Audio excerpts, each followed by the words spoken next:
বাংলাদেশ ও ভারতে চলতি দুটি সরকারের মেয়াদ শেষ হচ্ছে এই বছর। দুই দেশের রাজনীতির ভেতর বাহিরে ঘোলা হচ্ছে জল।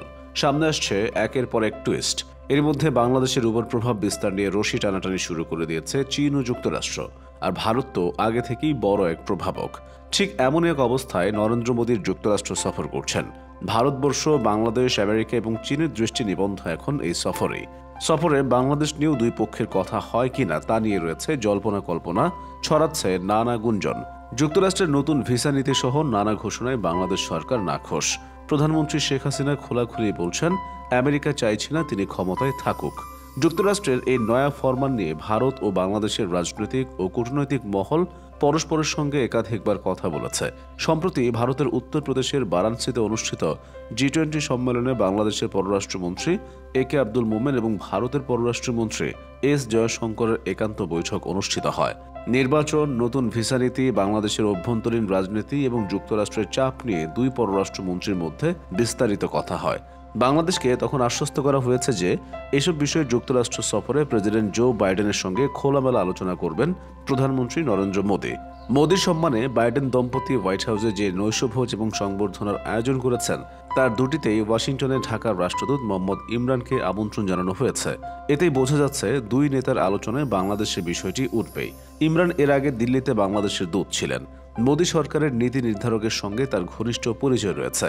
ধারণা করা হচ্ছে মোদী যুক্তরাষ্ট্রকে বোঝাবেন যে আঞ্চলিক স্বার্থে শেখ হাসিনার ক্ষমতায় থাকা জরুরি। তিনি ক্ষমতায় থাকলে আঞ্চলিক বিচ্ছিন্নতাবাদী এবং ধর্মীয় মৌলবাদী শক্তি কখনোই মাথাচাড়া দিতে পারে না। ফলে এমন কিছু করা উচিত হবে না যাতে আঞ্চলিক শান্তি বিনষ্ট হয়। এছাড়া ভারতের দুশ্চিন্তা রয়েছে চীনকে নিয়ে চিন্তিত যুক্তরাষ্ট্র। রাজনৈতিক ও কূটনৈতিকভাবে চীনের সঙ্গে বাংলাদেশ ভারসাম্য রক্ষা করে চললেও বাংলাদেশের উপর চীনের যথেষ্ট অর্থনৈতিক প্রভাব বিরাজমান। ভারত যুক্তরাষ্ট্রকে তাই বোঝাবে চীনের দিকে বাংলাদেশের বেশি মাত্রায় ঝুঁকে পড়লে তা যুক্তরাষ্ট্র ও ভারত কারোর জন্যই মঙ্গলজনক হবে না। গত কয়েক দশকে আমেরিকার মিত্র হয়ে উঠেছে ভারত, তবে ইউক্রেন যুদ্ধে একই বৃত্তে মেলেনি দুই দেশের সমীকরণ। নিষেধাজ্ঞার মধ্যেও দেদারসে রাশিয়া থেকে তেল কিনে যুক্তরাষ্ট্রকে হতাশ করেছে মোদী সরকার। এরপরও নরেন্দ্র মোদী আমেরিকা থেকে পেলেন বিরল সম্মান। ভারতও এই সফরটাকে সম্পর্কের মাইলস্টোন মোমেন্ট বলছে। এর আগে মোদী আমেরিকা গেছেন 6 বার, কিন্তু এটি তার প্রথম রাষ্ট্রীয় সফরে গিয়ে মার্কিন কংগ্রেসের যৌথ অধিবেশনে দ্বিতীয়বারের মতো ভাষণ দেবেন মোদী। কিংবদন্তির রাজনীতিক উইনস্টন চার্চিল, নেলসন ম্যান্ডেলা আর ইউক্রেনের প্রেসিডেন্ট ভলোদিমির জেলেনস্কি ছাড়া আর কেউই বিরল সে সুযোগ পাননি। প্রেসিডেন্ট জো বাইডেন এবং ফার্স্ট লেডি জিল বাইডেন আমন্ত্রণের একাধিকবার হোয়াইট হাউসে আপ্যায়ন করা হবে তাকে। দুই নেতা একান্তে এবং প্রতিনিধি পর্যায়ে একাধিকবার বৈঠকও করবেন। এই সফরের প্রধান আলোচ্য বিষয় তিনটি: 1. বাণিজ্য ও বিনিয়োগ, 2. প্রযুক্তি সহায়তা এবং 3. প্রতিরক্ষা সহযোগিতা। $180 কোটি 18টি প্রেডেটর বি আর্ম ড্রোন কিনতে পারে ভারত।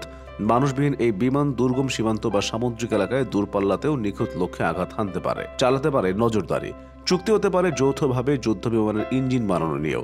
আমেরিকার বিখ্যাত কোম্পানি জির সঙ্গে যৌথ উদ্যোগে তেজস লাইট এয়ারক্রাফট বা যুদ্ধ বিমানের ইঞ্জিন বানাবে ভারতের রাষ্ট্রায়ত্ত কোম্পানি হেল। ইংল্যান্ডের সাময়িকী দ্য ইকোনমিস্টও আমেরিকার এই অবস্থানের কঠোর সমালোচনা করেছে। তারা বলেছে যুক্তরাষ্ট্র নানা সামরিক ও বাণিজ্যিক চুক্তি করতে মরিয়া, আর সে কারণেই ইউক্রেন বা ভারতে গণতন্ত্রের অধোগতি বা গণতন্ত্রহীনতা নিয়ে তারা কিছুই বলছে না। মোদীর শাসনামলে গণতন্ত্রের যে অধপতন হয়েছে সেটা নিয়ে আর চুপ থাকা উচিত হবে না আমেরিকার।